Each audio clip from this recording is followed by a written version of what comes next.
আপনি কারোর ভালোবাসা পাননি বলে মরতে চাচ্ছেন। আপনি ব্যবসায় ব্যর্থ হয়েছেন বলে মরতে চাচ্ছেন। আপনি সফলতা পাননি বলে মরতে চাচ্ছেন। প্রিয়, এরকম মন মানসিকতা যদি কখনো আসে, অবশ্যই হসপিটালে গিয়ে ঘুরে আসবেন। দেখবেন হাজার হাজার মানুষ বাঁচার জন্য আকুতি করছে, রবের কাছে প্রার্থনা করছে। আর আপনি মরতে চাচ্ছেন? একবার নিজেকে প্রশ্ন করুন, কী জন্য মরতে চাচ্ছেন?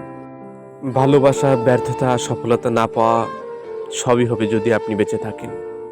ওই যে কবি বলেছেন না, একবার না পারিলে দেখো শতবার। আপনি কারোর ভালোবাসা পাননি বলে মরতে চাচ্ছেন। আপনি ব্যবসায় ব্যর্থ হয়েছেন বলে মরতে চাচ্ছেন। আপনি সফলতা পাননি বলে মরতে চাচ্ছেন। প্রিয়, এরকম মন মানসিকতা যদি কখনো আসে, অবশ্যই হসপিটালে গিয়ে ঘুরে আসবেন।